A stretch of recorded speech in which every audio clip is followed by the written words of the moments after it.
Remember, you belong to me, do you hear? You belong to me. And if you do one thing that I don't approve of while I'm gone, the least little thing, mind you, I'll show you what horror means.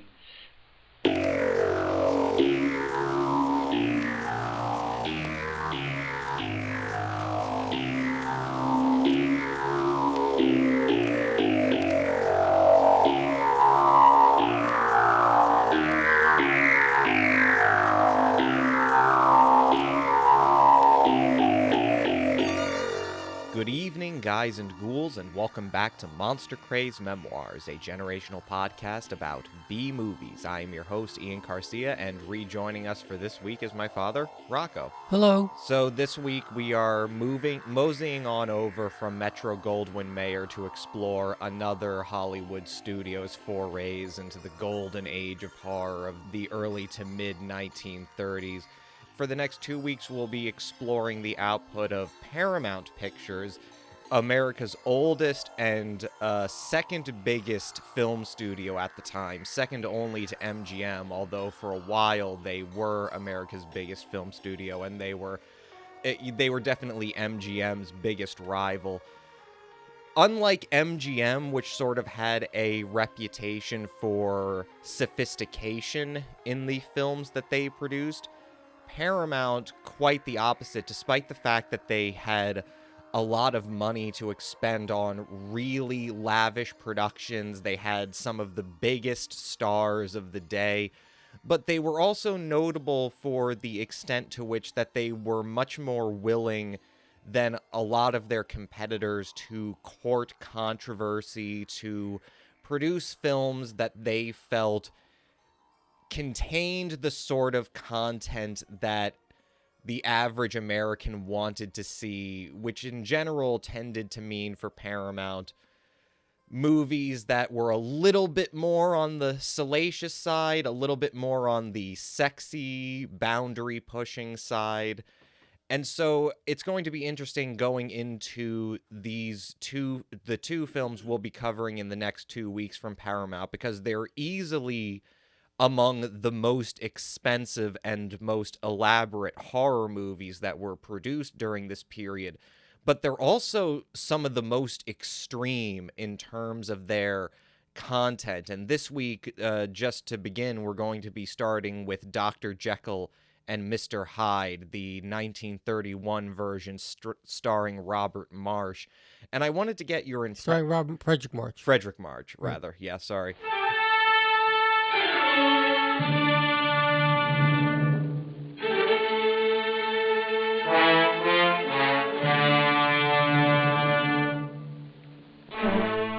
I wanted to get your impression on the content of the film first, because even compared to some of the films we've seen previously, even compared to something like Freaks, which was pretty extreme towards the climax, it had its own sort of salacious kind of exploitative content to it, and certainly Mad Love was also a rather deeply psychosexual movie with a sort of morbid curiosity to it. But I wanted to get your impression from the 1931 Jekyll and Hyde, because even by today's standards, it's a relatively extreme movie, both in terms of its sexual and its violent content. I'm trying to think whether it's the actual violent content or the acting in reaction to it.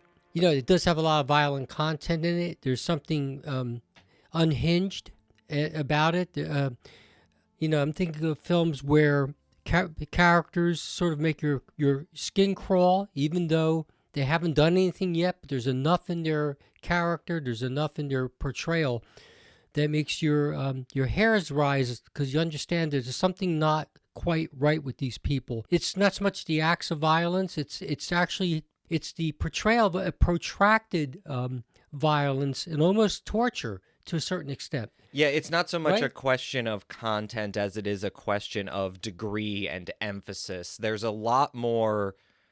I wouldn't say the movie itself is sadistic. It's certainly not like with Mad Love, where you see this sort of grand guignol quality to it, where it sort of openly plays with the extent to which horror movies can function as a kind of playful exorcism of the repressed, sadistic, or violent or aggressive tendencies of the spectator and direct them in a vicarious way.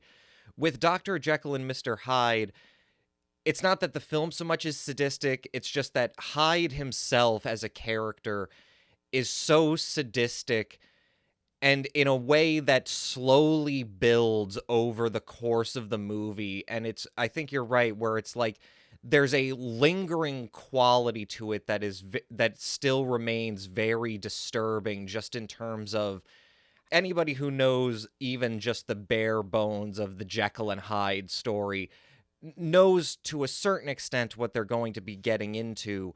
But then when it comes to Hyde's behavior and March's performance of it, the filmmakers do a very good job of starting with small acts of violence and then slowly building in terms of their extremity. It's the sense that you can't get away from this. In case of Ivy Pearson, you can't get away from this creature. There's no escape for her, and that's the kind of terror that always lurks in this movie. And you know it's coming, but you still don't. I agree with you 100%. It's unsettling, even though you know it's coming. It isn't like it's a surprise, but it is, again, in the great acting. It's great acting. It's shot beautifully.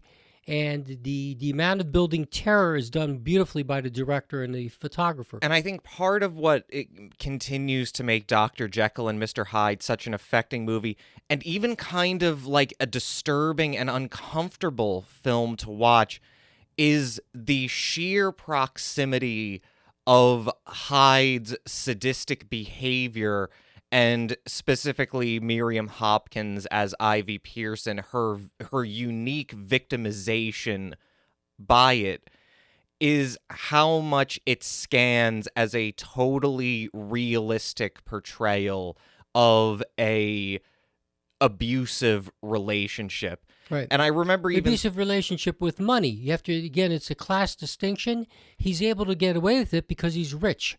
Yeah. So even though this beast exists among people, they do his bidding, not necessarily for bad reasons, run errands, do this, do that, because he has money. And she is not attracted to him at all. She's repulsed by him, but he offers money, a life which turns out to be, a living hell for her. But go ahead. Well, he doesn't really give her a choice. It's right. This. I remember the first time I saw it before we watched it for this episode a couple years back.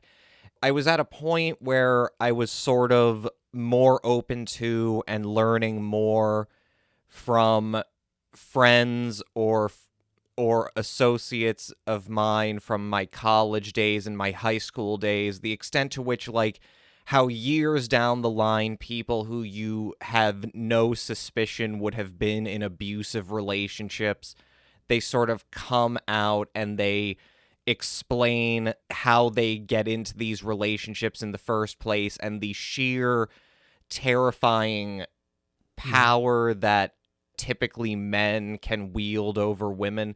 And I remember first seeing the film and feeling like so much of what's depicted in it seems to dovetail so effectively with what those female friends of mine and other women that, whether it's an essay or an article or a blog I would read about, what they communicate about the nature of abuse and about the seeming inescapability of it. Mm-hmm. And I would even push back a bit, because I do think there is a class element to the Jekyll and Hyde story. Obviously, like, there's a sort of Victorian satire that's endemic to the story, but I also don't think it I don't think it hinges entirely upon that. No, it doesn't. And I think there's an extent to which that it's actually kind of surprising, because I don't think when the filmmakers were making this movie, they were, obviously I don't think they were setting out to make a movie that was a treatise on the nature of chauvinism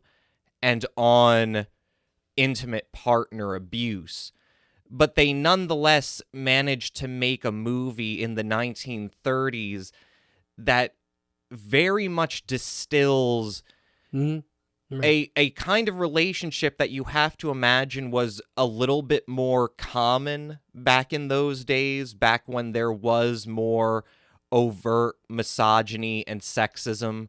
Not like things are that much better now, but just just in relative terms of the way in which women are treated as objects to be possessed and specifically and prizes to be won. Well, not so much that, but kept constantly pregnant in a Yeah. relationship that they don't want to be in, or at least a situation that they don't want to be in, and being under when you have a breadwinner, and then you have responsibility. So it's a downward spiral of responsibility, which even hooks you up harder into that abusive relationship. I think Right. also part of it is I think another part of it that scans very effectively is that it's not just Hyde's physical abuse, it's his psychological Abuse. torment. Right.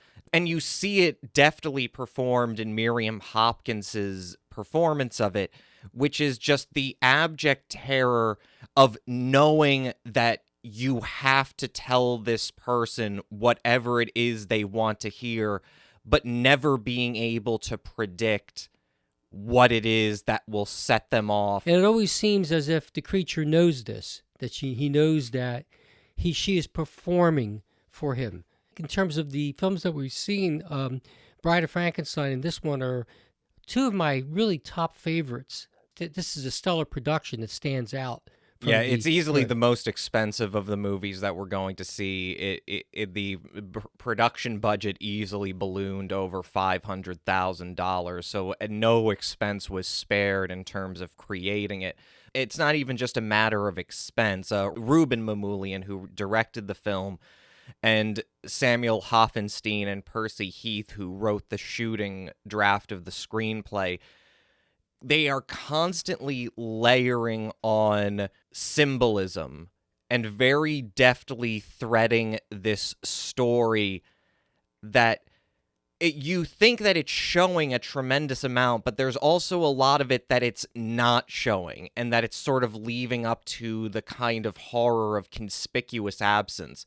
And I think it's a great way to tell the story, because ultimately it's a wonderful way of using the cinema to reinterpret a novel. Because the thing about a novel is, I personally haven't read The Strange Case of Dr. Jekyll and Mr. Hyde, obviously by Robert Louis Stevenson. At some point, I should actually try to start reading all of these classic works of literature that inspired these movies so I can get a better understanding of what is different. But I think one of the main things that I can just assert based on the difference between literature and cinema as a narrative art form is that with literature, if it's from the perspective of a character, or if it's like a diary entry from Dr. Jekyll, you get a much better sense of their interiority. The author has more ability to explain to you, does Jekyll remember being Hyde? Does he remember the sensations of it? You get a better sense of what his interior relationship with this darker half of himself is. Whereas with the film, it's not that there's no subjectivity to it. It's that the ability to convey that interiority, because it's done through visuals rather than prose, is extremely limited. And so as a consequence, you're often never really sure just the extent to which Jekyll knows what Hyde is doing. There becomes this sort of dark, conspicuous point of tension where you see what the sort of agony that Hyde is putting Ivy through, and then that he transitions back to Dr. Jekyll, usually off screen. And Dr. Jekyll is just sort of going about his life, and it isn't until he's actually confronted by Ivy Pearson, by Miriam Hopkins' character, it's only then that I start to ask the question of, wait, so when he's confronting this woman, does he remember what he did to her? Does, he internalize the sense of personal responsibility that he has for what she's going through? And that's the sort of agonizing thing about it, is because even at the end of the day, even when Dr. Jekyll is not Hyde, there's enough implicit information that is laid out through the narrative of the movie that leads you to the understanding that even when Dr. Jekyll is not Hyde, there is something deeply compromised about his moral character in a way. He probably doesn't remember the enjoyment of torture or of putting a person in that kind of situation, but he knows that it occurred. He wouldn't have sent the money to her after he has sworn off the fact that he's ever going to do it again. Right. The other thing that shows that this man has that there's a moral problem with this man. His old friend tells him that after he kisses Ivy, that you're playing with. You need to have some kind of distance here and understand what is ethical and appropriate and what isn't. Yeah. And he sort of like laughs it off. I'm not going to marry the woman. It's just a case of just this. And that harkens back to the actual original shots where you have a myopic view of him, which gives you the feeling that this guy has, although he's probably a good person, that he's pretty much focused on himself. The first 6 minutes of this movie are entirely done through a point of view shot from Jekyll's perspective. It begins with him playing the organ. He's interrupted by his butler saying he's going to be late for a lecture at a local medical college. It's also considerably impressive, especially in the early 30s. Ruben Mamoulian demonstrated early in his career, this was only his third feature film on contract with Paramount. The first film that he directed in 1929 was a movie called Applause. It was an early sound film that was shot almost entirely on location in New York City. And the thing about it is that even though he had come from the theater, what immediately impressed Paramount about Mamoulian was that whereas most sort of mercenary filmmakers and even some of the great masters of the silent era were finding it extremely hard to adjust to the limitations or the apparent limitations of sound technology, because once you introduce this synchronized sound shooting system, not only is the sound technology bulky and hard to manage in and of itself, but there's also the problem of how the camera creates so much noise that now they have to construct these special soundproof boxes to encase the camera in, which makes the camera itself bulkier and it limits movement. Mamoulian, even on his very first film, what Paramount and what critics find remarkable is that he is able to overcome these limitations, and particularly in terms of not only in the use of sort of like unchained camera, that sort of technique we've identified as being pioneered by Karl Freund in the German expressionist movement, this idea of a camera that is not bound to a tripod or to a crane, but is constantly fluidly moving, being able to tell more of a story in a single sort of movement and give a real panoramic view of the environment and the set and the world of the movie. But also in terms of his attention to subjectivity, his ability to use the camera, despite its limitations, to recreate the effect of being a person in a situation and using the camera to show the world through their perspective. And so what you're seeing in Dr. Jekyll and Mr. Hyde in the first 6 minutes is probably the most ambitious use up to that point of subjective camera, because, obviously there had been subjective camera and point of view shots that had been used previously in silent films, but nothing as ambitious as doing long, unbroken tracking shots from the point of view of a single person that carries them from one set to another set to an exterior set into a carriage. The carriage starts moving, and the moment you start actually breaking down all the complicated pieces and all that's involved in putting that together, it's very impressive.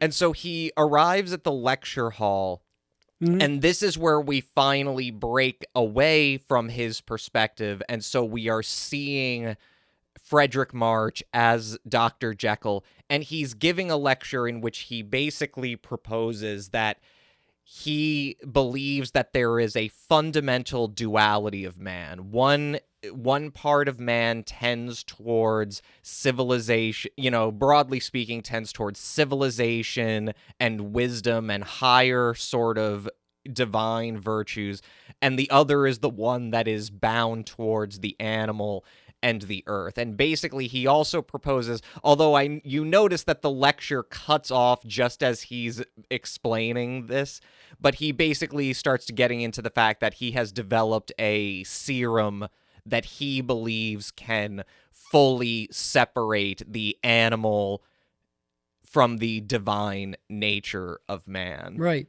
And it's interesting because in that next sequence, again, we have the point of view is eye contact to eye contact. So when he's lecturing at you. He's looking directly into the camera, not off the camera, but directly at you. And that's carried on for a considerable sequence between his eyes and your eyes as the viewer. Yeah, and there's even in particular, there's a low angle shot where logically there are no students sitting there. And that's the thing, is like this big lecture hall, it's a very standard proscenium. It goes up that way. Yeah, Right. it's a very standard proscenium arrangement. But there is one shot, which is a very low angle, lateral, semi-lateral shot of Dr. Jekyll, where you're right, he talks directly into the camera, but logically you say to yourself, well, he can't be talking to anyone. No one is sitting there. So it's this weird thing where it's like sheerly for the effect of it,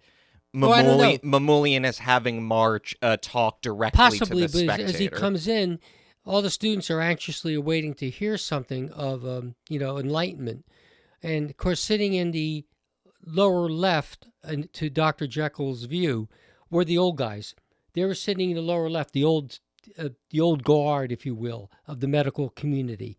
They were sitting over at the lower left. So maybe that was the perspective that he was directly talking to them, that, looking at them saying, you fools, I found something out. In either case, you see... And they already had sort of like a chip on their shoulder. When you scan... Yeah, he's a very polarizing figure. Yes, like, the younger students seem to be very animated by what he's saying, whereas the older guard, particularly his one of his colleagues, Dr. Lanyon, played by Holmes Herbert, Dr. Lanyon tells him later that he basically thinks that his entire theory is insane and that that he's basically just blowing smoke. And you do notice in that one low angle shot I do like one aspect of it, which is the lighting arrangement, is that in the background on the wall behind him there is a very, very clear, stark shadow on the right side of it and light on the left side of it. And if you notice the line of that shadow, it cuts right down the middle of March's figure. So you already see the sort of foreshadowing of the splitting of his light and dark personalities. So already you have, like, just to recap, already you have through, and I'm not very good, that's why I said I'd like to see it again before we had this session, but I opted not to do it again since it would take too much time to catch all the little features that I wanted by, but some of the things stuck out immediately, which tend to emphasize a solipsistic view, a sort of like a myopic view of what's important, and we're given that in that first 6 minutes, and also the scene within the amphitheater. It's quite stark. Well, definitely kind of a youthful megalomania. Like, you see, like, with March, he's like, he is younger, like you said, right? Right, exactly. It's like he's full of grit and vinegar. Right. He's like, you can see that he's sort of like a contrarian figure. Like, you see that it's not just that he believes he has the evidence to back his theory. It's that he takes visceral pleasure in challenging the academic status quo. And obviously, this is a classic mad science parable. The extent to which March's responsibilities as a scientist to remain objective are constantly kind of being compromised by his innate personal drive to use his knowledge and his quest for knowledge as a way to advance himself rather than to advance the collective good or the collective wisdom of other people. Right. Like when right. he's up on that stage giving the lecture, it's clear that his primary objective is not to enlighten other people, to get them to sort of think, oh, well, maybe I can carry these ideas in my own direction, or maybe I have questions, or maybe I have challenges. It's clear that he's just announcing, almost like a prophet on a hill, this is the way it is, and I will prove that it is the way it is. Right. Already his arrogance is showing. Yeah. But again, it's balanced beautifully by the fact that he does,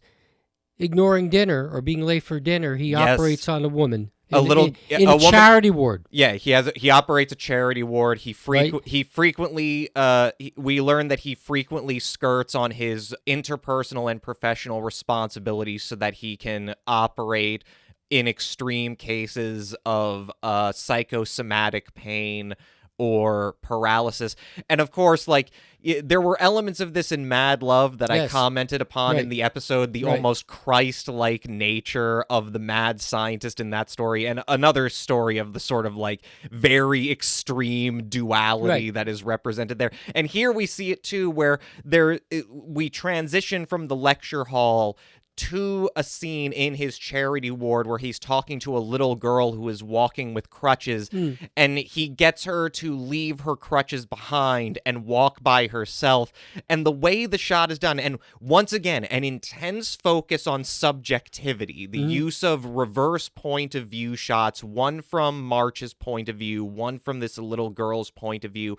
And the way this little girl looks when she's like saying, I can walk, you can see it's almost like a miraculous ecstasy for her. It's like, it's very like explicit that like the filmmakers are sort of suggesting that in fact Jekyll does have a kind of like Christ-like his medical genius transcends the merely practical and the educated, that he seems to have a sort of like divine the idea is here. It seems that I think what the author's trying to tell you, or that it feeds his personality. Yes.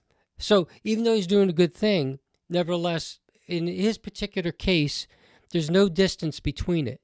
It actually, he feeds off of it. It's like power to him. And that maybe emboldens him and pushes him farther to treachery at some point. And it's all part, in a beautiful series of early shots in this movie, you get almost a full picture of what this guy is like. It's really quite amazing. It's really quite an amazing film. And it's really beautifully done, like I said. And the shooting is just absolutely gorgeous. I think all of it's well done. He does eventually make it to the Carew's house party. Right. Muriel is upset for a second, but he's easily able to woo her. And again, once again, constant use of point of view. The eye on eye, right? Yeah, there's this wonderful romantic scene between the two of them where you get matching point, their faces just literally an inch apart from each other, and then you get matching point of view shots from both of their perspective, and then they cut in even closer to focus on their eyes. Right. It's a wonderfully shot scene, and then we get a little bit more into the kind of, not just the narcissism, but specifically the kind of libidinal impatience of Dr. Jekyll. And this is important to point out, is that, once again, this is a sort of Hollywood adaptation of the story. In the original Dr. Strange case of Jekyll and Hyde, there is no love interest, there is no fiance, and there is no prostitute bad girl. This is a unique production of Hollywood versions of this story, obviously to put in a point of romantic interest. But what's very brilliantly done in this movie is that it's not just that, now you have a love interest so you can have a damsel in jeopardy during the climax or something.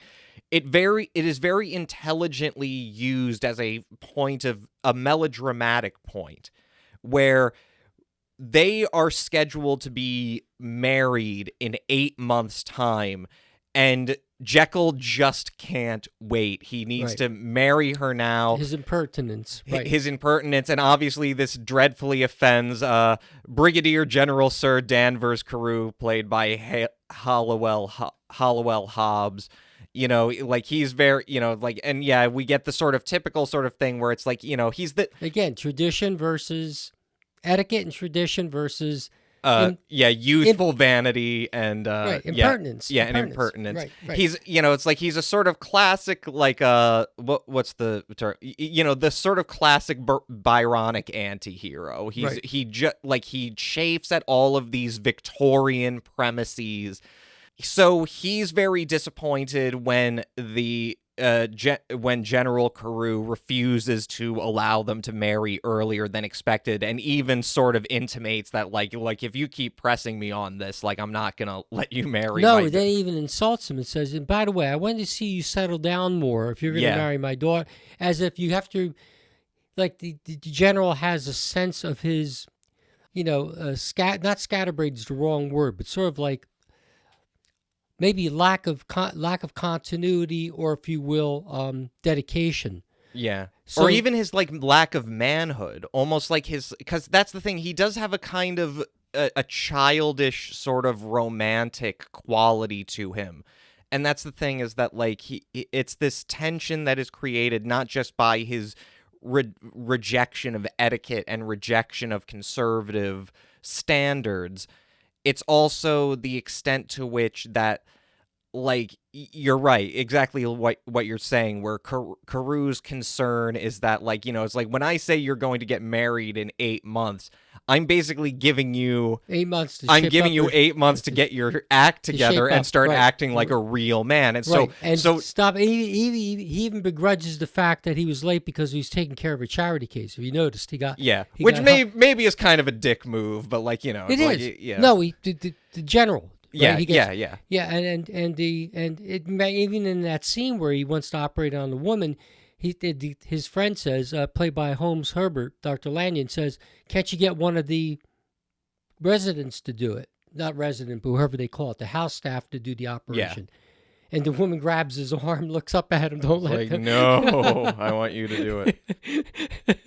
So it's a very interesting scene. So it's really, there's a lot to unpack. It tells you something. And that's the thing is that, like, and that's the thing, that the challenge that the movie forces you to confront is that fundamental question where it's like, how do you judge morality? Is it a function of character, or is it a function of accomplishment? Because objectively, by spending more time on his charity work and on his dedication to this aspect of his life, objectively, Dr. Jekyll has achieved the miraculous, at least within, like, the sort of limited, myopic worldview of this fantasy production. He has objectively achieved great good. And so you sympathize with him to a certain extent, because you see to a certain extent where actual moral accomplishment matters very little when it comes to sort of conservative Victorian standards, because what actually matters to Carew has nothing to do with accomplishment. It's fundamentally comes down to character. You need to show me that you are going to sacrifice your own individual principles in order to conform to this standard. You see this often. They want something different. You're too proud, and when you're too proud, there's too much chance of error. There's too much chance of folly.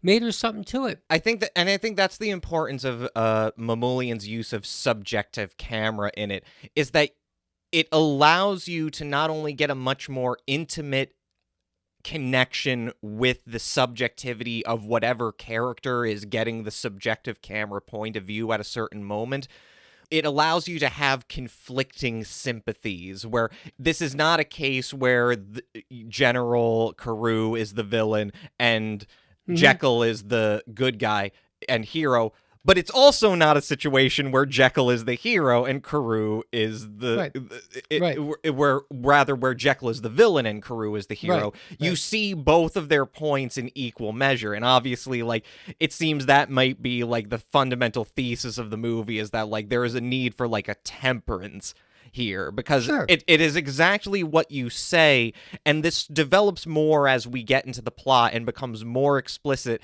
Just like with Jekyll, how exactly what you say, there's kind of an altruistic narcissism to it, where it's a narcissism that expresses itself through moral accomplishment, ironically, because in his ability to do these things, in his ability to heal people, it's not just that he gets to help people. It's not really like a matter of he's rewarded by the healing of people itself. He's rewarded by the feeling of power over people. Also and also to be contrarian.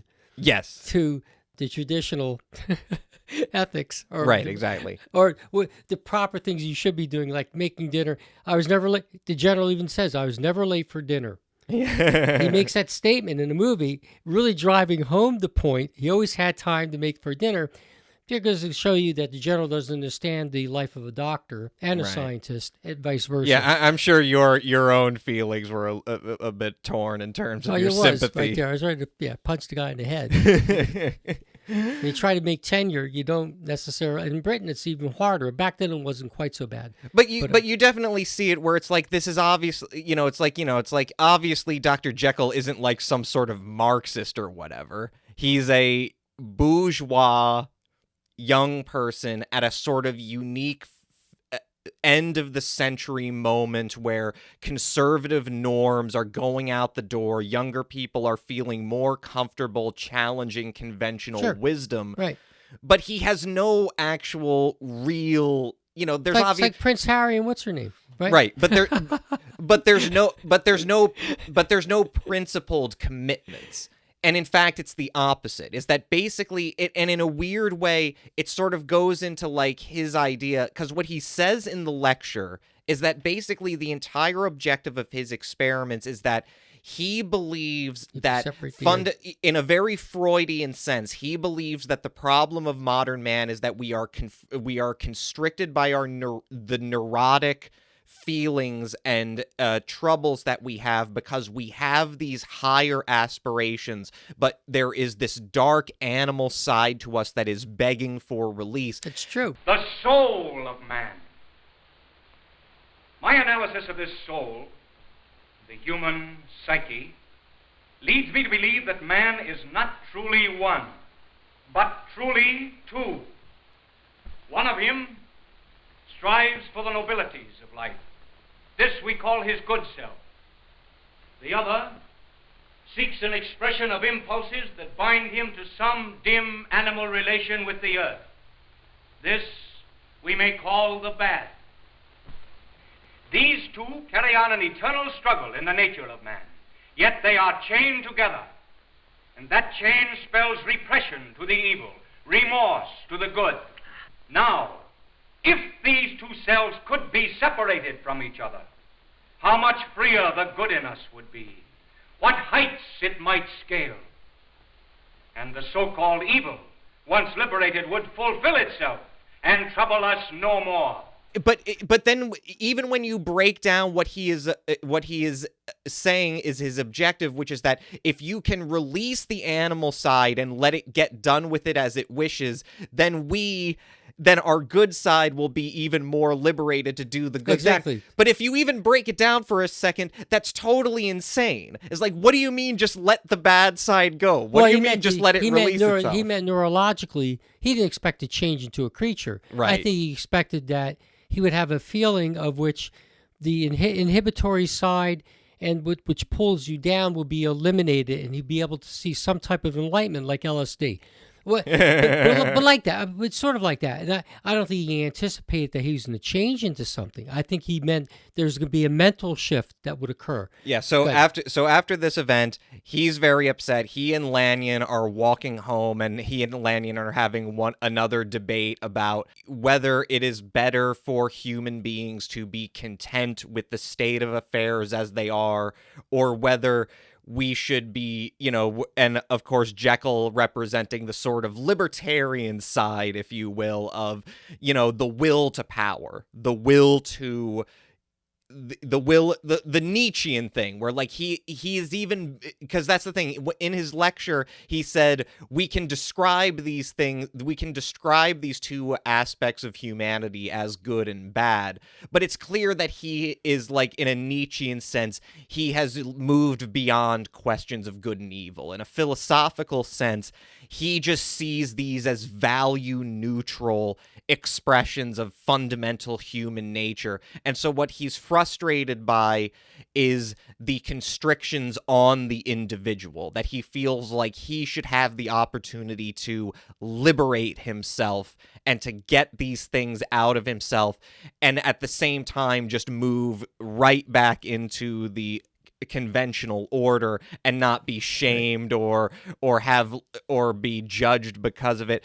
And then what ends up happening is they happen upon a rundown old inn in Soho where a prostitute. Is she a prostitute? She's definitely a prostitute. Played by it so well, though. Played by Miriam Hopkins. Right. Ivy Pearson. She is being beaten up by a John who doesn't pay for her services.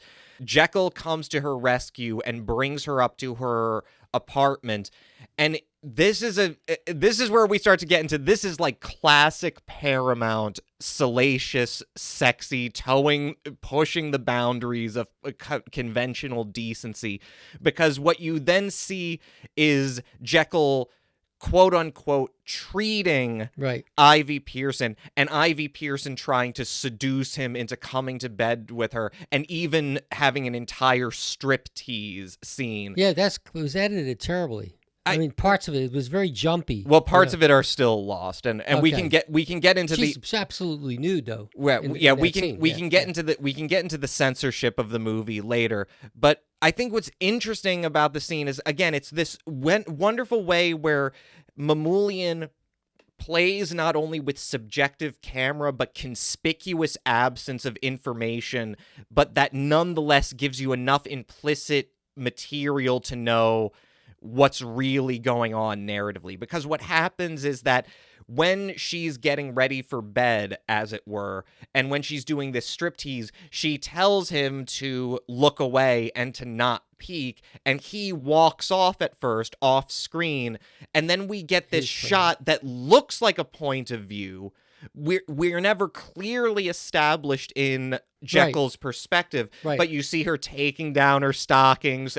But then when she kicks her garters over to Jekyll's feet, his feet are not turned away from her. No. His feet are pointed directly at her. And so you realize, this entire time he knew exactly what she was doing and just decided, sure, March's performance is incredible in this scene because, and this is the thing, this is where you really get the most distilled impression of Jekyll's character, because it's not a situation where Ivy Pearson is this, seductive mole and Henry Jekyll is just this mild-mannered, clueless scientist.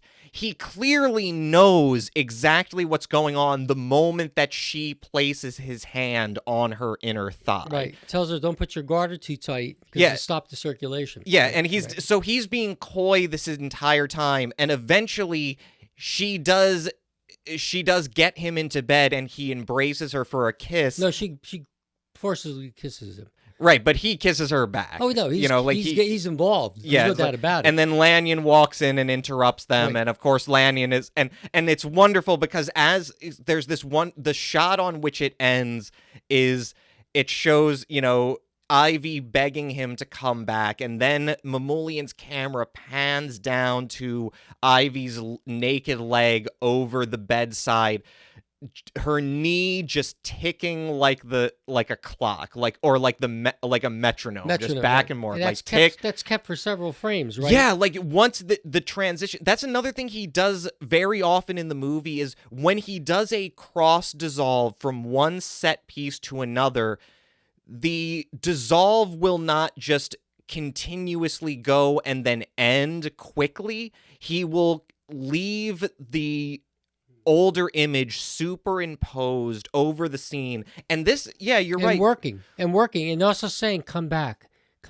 And Jekyll is hearing this while he's having. He and Lanyon are walking down the steps. Yeah. So it's interesting. So we already get a sense that Jekyll is already hearing it. That is, yeah. It's embedded in his brain. That his mind is still in that bedroom. It's gotten into the id part of him. Yeah, exactly. Even though he's able to carry on conversation with Lanyon, it's in the id. That's what the director's trying. The cameraman is trying to do. Yeah, tick tock, tick tock. The clock is wonderful, ticking. Yeah. Absolutely stunning, wonderful piece of film usage, and it hangs for quite a while. Why they come down the step, and just before they actually get into their cab or whatever to go. Yeah, their conversation. Right, and again, this is what sort of distills.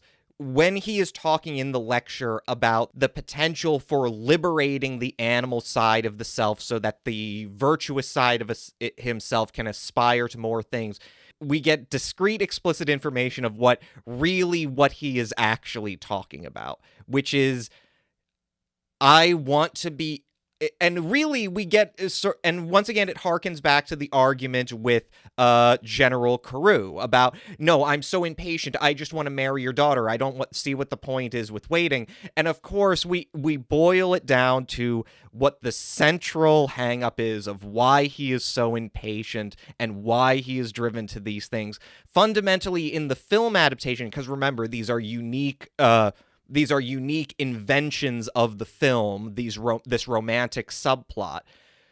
Fundamentally, Jekyll's motivation is that he is impatient to have sex. I thought your conduct quite disgusting, Jekyll. Conduct? Why, a pretty girl kissed me. Should I have called the constable? Even suppose I'd liked it. What? Yes. That's not a matter of conduct, but of elementary instinct. You ought to control those instincts. Are you pretending that you either can or do? We may control our actions, but not our impulses. Perhaps you've forgotten you're engaged to Muriel. Forgotten it? Can a man dying of thirst forget water? And you know what would happen to that thirst if it were denied water? If I understand you correctly, you sound almost indecent. What names you give things. Or why aren't you frank enough to admit that indecent self in you? No, you prefer to hide it, pretend it isn't there. We have to accept certain things. I don't want to accept them. I want to be clean, not only in my conduct, but in my innermost thoughts and desires. I think he's saying that his impatience, he's beginning to sense his instability. And he thinks that marriage, which is always a failure, if you rely on marriage to solve problems, that marriage somehow is going to anchor him and maybe try to act as a restraint. Where he can have both his ambition, but a restraint on his ambition, so it's right. So that it's tempered enough so he can be completely successful. Well, it's his entire thesis. He's been sublimating this animal side of himself for so long, and now it's ripping itself to the surface. I think it's more of what you say. Now that confrontation with Ivy is the thing that really clicks it, and it's like, we're not in Kansas anymore. We're all the way over to... Right. Finally, again, he skirts his responsibilities to Muriel so that he can finally develop this serum. He takes it the first time, and this is when he first transforms into... No, you have to remember the shot where he looks at the skeleton. Well, he does a number of things. First of all, number one, he makes the thing. What's he do first? First, he runs up to make sure the door's locked. Yeah. Then he comes back down, and he's ready to... Just the way they tease out the tension of him finally doing it for so long. It's like, yeah. So he's impatient, but not that impatient. And he's sure to write a note to Muriel saying... First he looks at the skeleton... And then he looks, and the camera pans to the skeleton. He looks off. I thought he was going to salute the skeleton, but he doesn't. He smiles. Then he rips the paper and writes a note, "If I die." So he's using... I did this in the name of science. Please understand. He's looking at all these, and the director of camera work, the cameraman is showing you all these little things that are nearby that sort of like add to the steps that he takes.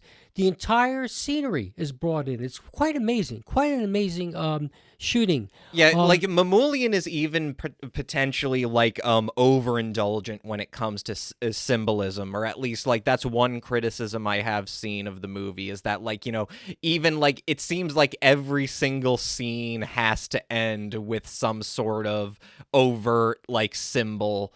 But yeah, like so he takes the serum, he transforms into Hyde, and this is also where we get into a big deviation from the book, because obviously, you know, the original Dr. Jekyll and Mr. Hyde, it is this classic work about the duality of man, of man's essential duality between his good self and his evil self. But the fundamental difference is that in the original Strange Case of Dr. Jekyll and Mr. Hyde, Jekyll is a far more mild-mannered character who is neurotic because he just sort of has this feeling that there is this dark side of himself that he is always afraid is going to come out, and basically he develops the serum specifically as a way to get rid of it. And his turning into Hyde is an unexpected you know, consequence. He tries to get rid of it. Really, all it does is bring it to the surface and take him over. Right. The thing that's free, what he talks about in his amphitheater, I wish to be free, and therefore we can achieve better enlightenment if we get rid of the bad side of us. Right. But what happens? But that's the thing. But that's the thing. That's a minor difference in the film, is that explicitly Jekyll is trying to manifest the animal side.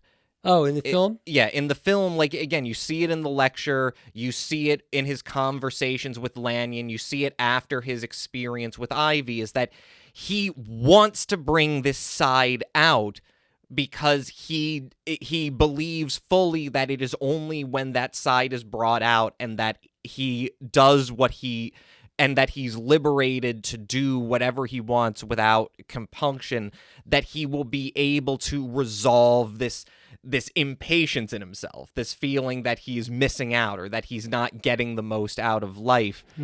And so and that's the thing, is that Mamoulian talked about this in terms of developing the movie, is that the novel of Dr. Jekyll and Mr. Hyde is fundamentally about a duality between good and evil. Mamoulian did not see his film about being about the duality of good and evil. He saw it as being about the duality of human and animal, and the extent to, you know, like, he had a very Freudian approach to the narrative, and like, you know, you see it rather, you know, it's like, and obviously that's a fundamental component of Freudian psychoanalysis, this idea that every person has a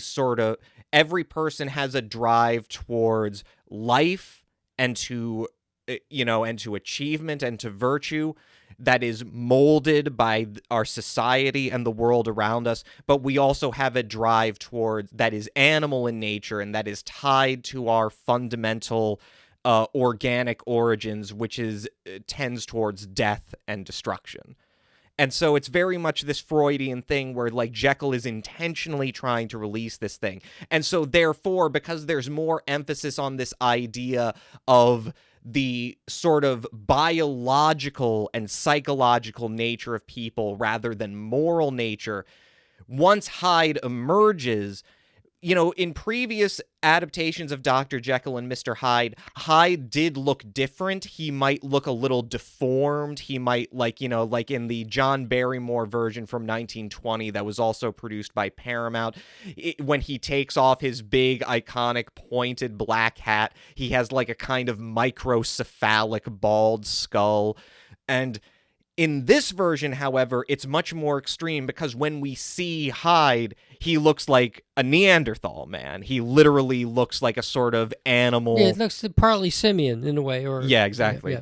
And even the shape of the head is brought out to be a low forehead and a high occipital. Yes. Kind of slightly pointed ears, right. Very coarse hair. Right. Yeah. And fangs. Yeah, the makeup, all of which was done by Wally Westmore, and it's great, but, you know, it's like, it's a wonderful combination of, you know, cinematography by Karl Struss and Wally Westmore's makeup. And like you see, once again, like one of the great point of view shots in the movie is when he first drinks the elixir while looking in the mirror.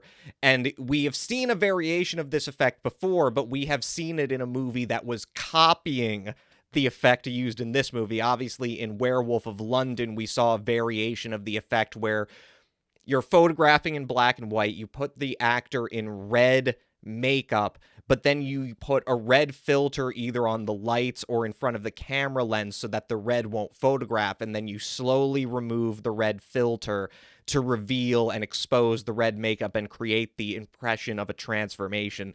This is the movie that begins that, and interestingly, Karl Streuss developed this technique because previously he had used a similar variation of it on the 1925 silent version of Ben-Hur. He used it in the scene with the healing of the lepers to show the transformation in that way. So that's how it's used here. A wonderful combination, again, of cinematography and revolutionary makeup effects. So, and it's honestly, like, his first transformation is very brief because he's all ready to put on his coat, but then he's interrupted by the butler who hears the noise and who hears a strange voice, and then Hyde drinks the reverse serum again to turn back into... Well, you don't see that. You just see him making it, and then he comes to the door. And that he's Jekyll again, and that's when he coins the name Hyde. Right. And so he has proved he can do it. It's then that, as we mentioned before, General Carew takes his daughter on an extended month-long vacation. And so now you have Dr. Jekyll in his laboratory and like just impatient, pacing around, nothing to do on a Saturday night. Yeah, for a researcher, that's pretty weird. And the wonderful thing is that, like, again, the sort of overindulgence of Mamoulian symbolism is that he just has a pot that is on the stove, and right at the moment he decides that he's going to transform himself into Hyde again, it boils over. Right. It's finally reached its boiling point because Paul comes in. You need to get out, sir. There are things that people do, and what does He says there are things that gentlemen can do in London, and he says, like, not someone of my standing. Right. There's nothing I can do. Right. But of course, and again, like, it's like you're saying. But I can't do it. But I can send Hyde to do it. Yeah, exactly. Hyde can be sent to. So he transforms himself into Hyde. Right. And immediately he goes looking for Ivy. Right. Because obviously this is, and again, this is what I mean about his fundamental motivation, is that, like, that impression is still with him. And really what he wants more than anything is for this alter ego just to have sex with this woman that he couldn't have as Dr. Jekyll. Right. But then what, of course, snowballing from there, Jekyll is far more monstrous and psychopathic than he could have ever anticipated. And of course, the implication being that, like, these latent tendencies that are buried within Dr. Jekyll, this miraculous, humanitarian doctor who saves lives and who gives so much to charity, deep down, there's almost like a Marquis de Sade buried deep within him, like this deep, sadistic, pathological drive where, like, the line between sexuality and violence is completely obliterated. Like, he takes sexual satisfaction from abusing this woman. And, it's like, and it gets back to the fundamental question of how much does Jekyll remember? Because still, at this point, he still needs to take the serum in order to transform into Hyde. And so the thing that you realize is, once you see Ivy in the new apartment that Dr. Hyde has bought with all the money, once you find out from Lanyon and from Poole, his butler, that he has been neglecting his duties at the charity hospital, the thing that sinks in, he has been doing this for a month. He has been consciously taking this serum for a month, knowing that he is going out in his alter ego and basically raping and violently abusing and tormenting this woman. Right. And so that is the thing that what I meant when I said it earlier, that really crawls under my skin about the movie, because it's not even just so much about what Hyde is doing. It is that subtle implication that Jekyll just knows. he knows what is going on, but he just keeps doing it. Right. Like, and there's really no logical or rational explanation as to why. And you're just sort of confronted with the fact that it's like, you know, and that's the thing that's great. And where I think you're right, that is where the class analysis comes in. Because obviously Hyde, in some way, it's just like Poole says, there are things gentlemen can do. It's just they have to be certain kind of gentlemen who have enough money and enough force of will to basically just, and you know, it's like, that's the thing. It's like Jekyll says, well, I can't do it or else I'll ruin my reputation. But Hyde can do it, and nobody gives a crap because it's just the standard state of affairs. Rich people push people around, poor people around all the time. You know, abusive patrons of the upper class and the bourgeoisie patronize and abuse and exploit sex workers all the time. And so so the fundamental question becomes, who is really worse? What is really the dark side? Is it Hyde, who is just repulsively ugly and open about his sadism and his violence? Like, obviously it's bad. Or is it Jekyll, who knowingly and consciously enables this character because it vicariously supports his drive to achieve this, like, libidinal satisfaction? Right. Are you going now? Tonight? Now? Why, my dear, I'm surprised at you. What a leave-taking that would be. You wouldn't have me go tonight, would you? Would you let me go tonight? Would you? No, sir. Of course not. Quite unworthy of our great love. No, my dear. I'm not going now. I'm going to spend the evening here with you. Just as you want. Say just as I want. Say just as I want. Just as I want. That's right, my little bird. The last evening is always the sweetest, you know. And what a farewell this one will be. What a farewell. And that's the other thing, is that he's overcome with guilt by what he's doing. Knowing Muriel's going to come back, he decides he's not going to take the Hyde serum anymore, and he sends for her troubles, he sends Ivy a £50 note, which I'm sure £50 was a large amount of money in Victorian London, but you have to, like, again, like, the subtle ways that it makes your skin crawl. It's like, oh, thank you for, like, months of rape and torture. Well, it comes from Dr. Jekyll. It Right. doesn't come from Hyde, right. And so she comes over to, like, give him the money back. And again, it's like the subtle ways of how perverse and uncomfortable this movie is because basically she's basically begging him to save her from this relationship with Hyde, knowing that he's attracted to her. Knowing that, like, you know, because basically what I think her motivation is that she thinks she's locked into a situation where she's trapped by the money and the coercion of this one bourgeois sadist. If I can seduce and convince this other bourgeois guy to do the same thing. But she's very sympathetic, though. Absolutely. Yeah. I'm not that bad to look at, she says. I'm pretty good looking, don't I you knew think? you wanted me once. Right. Yeah. It's like, right. And so basically she's offering herself to him. I'll do anything for you. Yeah. Right. And so he promises that Hyde will never visit her again. Right. But then, and Muriel is back, and so he repairs his relationship with her. But then on the eve, and he also successfully convinces General Carew, he and Muriel successfully convince him that to announce their early marriage, that they're not going to wait anymore. They're going to get married very soon. So they're having 3 months. Right. So on the evening, next month. On the evening of their engagement party, he's walking through the park. He sees a nightingale in the tree. He starts quoting poetry to it, and then in a wonderful moment, a black cat snatches and kills the nightingale, and then he realizes he is transforming into Hyde without the serum. The Hyde part is taking over. He goes over and kills Ivy, and in a bunch of, like, you know, there's a lot of stuff happens. He reveals to Lanyon that he's turned into, Hyde is taking over. He's begging for help. Lanyon refuses to help him because it's like, I told you that, you know, your narcissistic ways were going to get the better of you one day. But I think Lanyon does give him a break. He says, okay, you killed this woman. Do you promise not to take the serum again? And he promises, and he says, well, you have to break off your relationship to Muriel because you can't done. Put her through this. You have to disappear.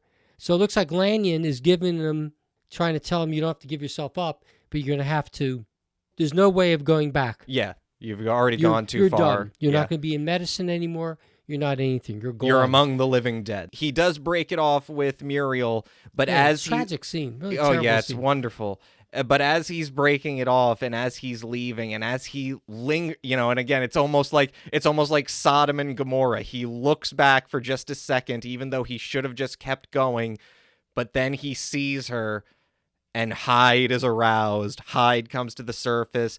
Hyde breaks in, and rather explicitly, he's attempting to rape her. Well, the idea is he's not libidinous. It's worse than that. It's the sadistic side. His id interprets her crying as if he's inflicting pain, and he enjoys it. Yeah. And what's he do? He comes in, he grabs her from behind, right? Yeah. And then he's the police arrive. He manages to kill the father. He doesn't kill the father. He kills the butler. I thought he killed the father. No, I think he kills the Carew's butler. Oh, maybe he does kill General Carew. I think he kills Carew. Anyway, they doesn't matter. He kills somebody. Anyway, the cops are on his tail. I know whose cane this is. Anyway, the cops are on his tail. They chase him back to his laboratory. He takes the serum to change back into Jekyll again, but Lanyon says, "Stop! We're not going anywhere. Just look at this man." And another thing we should have mentioned, one thing that was brilliant that Mamoulian did, is that he worked with Wally Westmore to have it so that after each transformation, Hyde's makeup would grow increasingly animalistic and grotesque. Yeah. And so when he finally transforms, it's no longer like he's just like a caveman.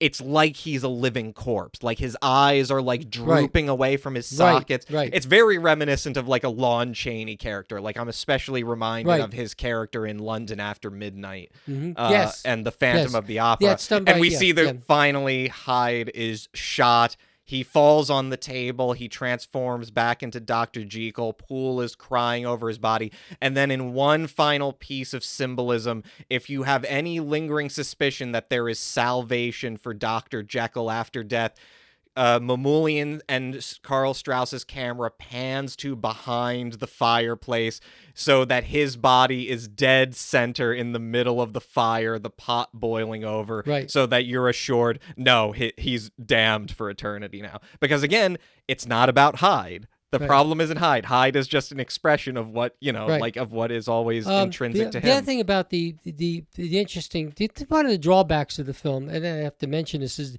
besides its overindulgence, No, I think it's a great film. Well, I enjoy the overindulgence, but sorry, what were you saying? Yeah, is the simian nature of the Hyde, and and in fact, a lot of the acrobatics that March does. Swinging. Yeah, especially during that final scene. He very much goes into chimpanzee mode. Amazing. I mean, for athleticism, jumping over banisters and, things like that. I think some of those might have been stuntmen. Maybe. Yeah. But quite remarkable. And then it's just very interesting. So, but I meant the fact that the director was trying to indicate the id is something like a same. Reminds me of the Manster when they separate the ape guy from the normal guy. It's kind of interesting that that's just a different story. Maybe another season we'll get into like the Manster, but yeah, like so. I mean, and so you would great film. It's a wonderful film. Great film. It gets it gets released and. How was it received? In addition, I don't even know. Well, Go ahead. It gets mostly positive reviews. It's like obviously it's a very lavish film, and obviously its content is quite extreme, but it's counterbalanced by the sort of affinity people have for the central performances. People love, especially during this time where so much of the cinematic work, the cinematography in sound cinema is so sort of jaded and limited because so many filmmakers don't have like the genius to like figure out a way to move around this cumbersome new technology. People are watching this movie, it's like, especially, if you compare it to something like Todd Browning's Dracula. Like, you see the obvious disparity in terms of like, oh, this is what a movie is supposed to look like. This is amazing stuff. So it ends up being on both Film Daily and the New York Times' 10 best film lists of 1932. It's premiered in 1931, but it goes into general exhibition in 1932. And not only that, it is nominated for 3 Academy Awards, one obviously for Karl Strauss for the amazing cinematography in the film, another for the adapted screenplay for Samuel Hoffenstein and Percy Heath, and Frederick March is nominated and wins the Best Actor Academy Award. He technically he's tied with Wallace Beery for the Champ, but like, basically, it's significant because it's like, it's not just a movie that it gets incredible, it does great box office, it gets incredible reviews, but it's also, one of the few and basically the only horror film made during this period, and then, for decades after, that gets serious recognition within the film industry at the Academy Awards, where it's like, it's like, this is a time where these are still prestige pictures, but there is still this prejudice against horror. So like, it's really not, I don't really give a crap about the Academy Awards. It's basically an industry shoulder-clapping trade club. But I understand that there are many people who do care about the Academy Awards, and so you should be very impressed by the fact that Frederick March is the only actor to be nominated and to win for a horror film role until 1992, when Anthony Hopkins wins the Best Actor Award for Silence of the Lambs. It manages to encounter some censorship issues. What was the censorship? I can't imagine. Yes. The real edits to the film don't come until 1935. Now, obviously, in 1934, what happens is that there is a big shakeup at the Motion Picture Producers and Distributors of America. Now, the Motion Picture Producers and Distributors of America was a conglomerate organization of all of the major film studios that their stated purpose was to regulate the content of films made and distributed by the major studios. In reality, this is where you get the Hays Production Code, or the early version of it. Obviously, the premise is that they were going to control the content of their movies. But in reality, especially at Paramount Pictures, and we'll get into more of this when we get into next week's episode, the studios routinely just ignored the suggestions of the Production Code Committee. So what happens is that in 1934, in response to the boycotts and the independent rating systems developed by the National Legion of Decency, the Catholic advocacy organization that young you will become very familiar with later in the 50s and the 60s. They put together a series of boycotts of Catholics in America that seriously hurts the box office of major motion picture studios at a time where we're still in the Depression. These studios are still struggling. And so there's a shakeup at the Motion Picture Producers and Distributors of America. They create an entirely new body within the organization called the Production Code Administration. And in charge of the Production Code Administration, they put in a guy named Joseph Breen, who is this arch Catholic, moralist, social hygienist, and total racist and anti-Semite. But that, maybe that goes without saying. But Joseph Breen institutes a policy where any movies that were passed by the Motion Picture Producers and Distributors of America before the creation of the Production Code Administration, if they want to be re-released, they have to go back through the Production Code Administration and get reapproved. So in 1935, Paramount wants to re-release Dr. Jekyll and Mr. Hyde, and so several cuts are made to the film in order to appease the censors. A lot of minor edits in terms of getting rid of certain lines that make it explicit that what Ivy's profession is, Right. and what Jekyll's relationship is with her. Also eliminating sort of individual shots that focus too much on... Because you have to understand, it's really not that explicit a movie. A lot of it is already mostly implied in terms of what he does to Ivy.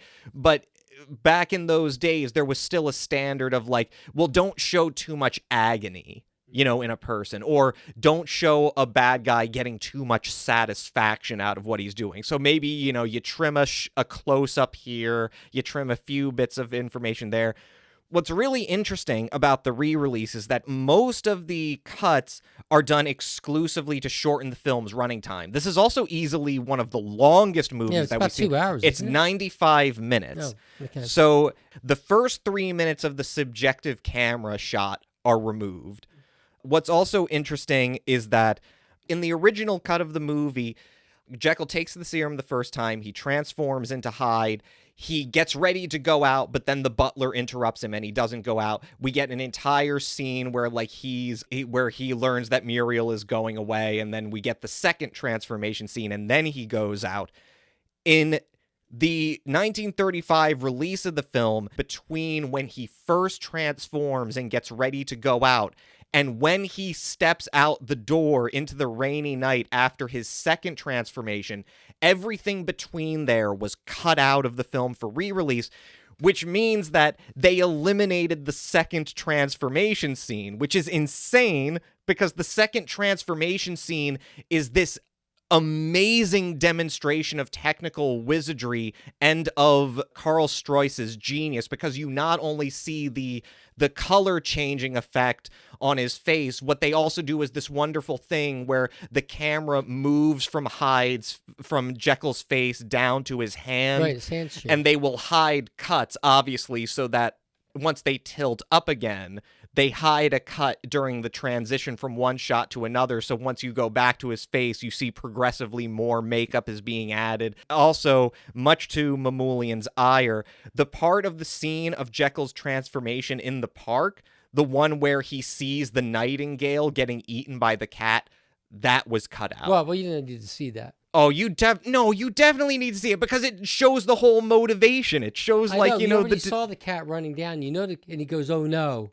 I mean, No, they cut that out. No, I'm sorry. Did they Rocco, cut that out? not in the restored version. Right, I'm talking about in the 1935 re-release. Oh, well, that's no good.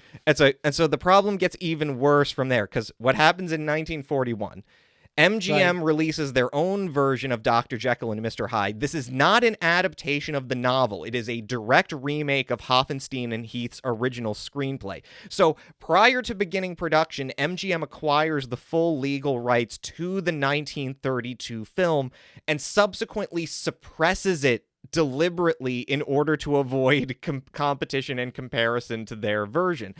So consequently, it is impossible from 1941 to 1967, for the next 26 years, even after the advent of television, it is impossible to see the 1932 version of Dr. Jekyll and Mr. Hyde.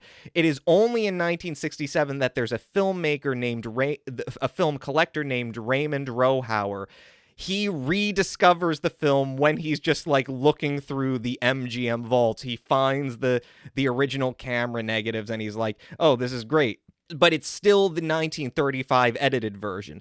So that is the version that ends up getting re-released by MGM as part of this 1972 triple feature, which is called Three Superstars of Shock, which includes the MGM movies The Mask of Fu Manchu, Mark of the Vampire, and the original Dr. Jekyll and Mr. Hyde, all in a triple feature. So a partial restoration of the original cut of the film was not available on home video until the mid-90s. And so the 2004 DVD release, which is the one that we watched, by Warner Brothers, who are the current rights holders to both Paramount and MGM's catalogs from that period, it represents the most complete and restoration and as yet highest quality version of the film that is available to the public. There has not yet been a new restoration done for Blu-ray. And the thing you notice is that there are noticeable flaws, obviously, in places where scenes were cut out of the 1935 release. like you notice a definite dip in quality from scenes that were cut out from that version, because what materials are available that they could be restored to as close to the original cut as possible, they're much more degraded. They've been much more neglected. Like we saw in the Frankenstein, where they re-edited it in, but it was so washed out. Exactly. But at least in Frankenstein, you at least had the whole unbroken scene. You notice that in the scene in the hospital where he's getting the little girl to walk, there is a tracking shot that begins on a 2-shot of them, and the camera pulls back as Jekyll is stepping away from her and trying to coax her to walk.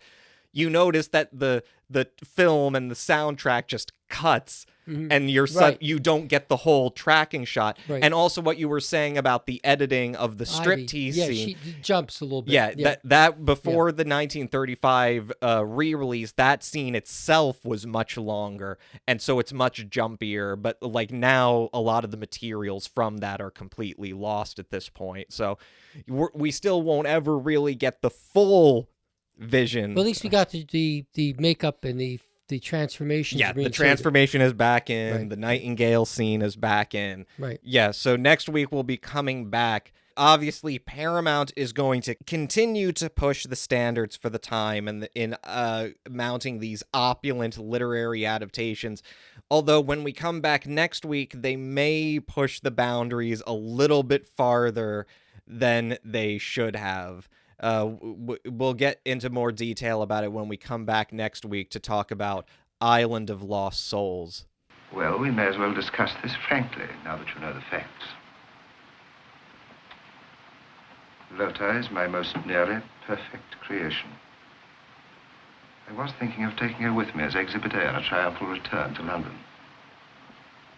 I wanted to prove how completely she was a woman.